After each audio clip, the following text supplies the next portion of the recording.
Pisanjem sam počeo da se bavim dok sam bio u vojsci. Posle odsluženja vojnog roka 1954.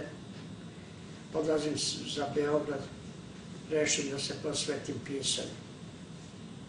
U to vreme u Beogradu se pojavljuje knjiga, antologija savremenih australskih pisaca.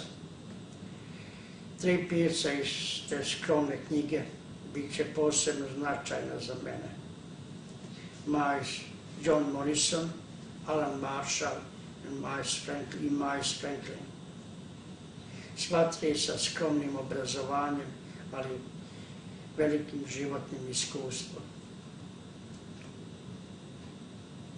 Nisam ni sanjao da ću po mom dolasku u Australiju kao izbeglica 1960. da će John Morrison i Alan Marshall postati prijatelji sa mnom.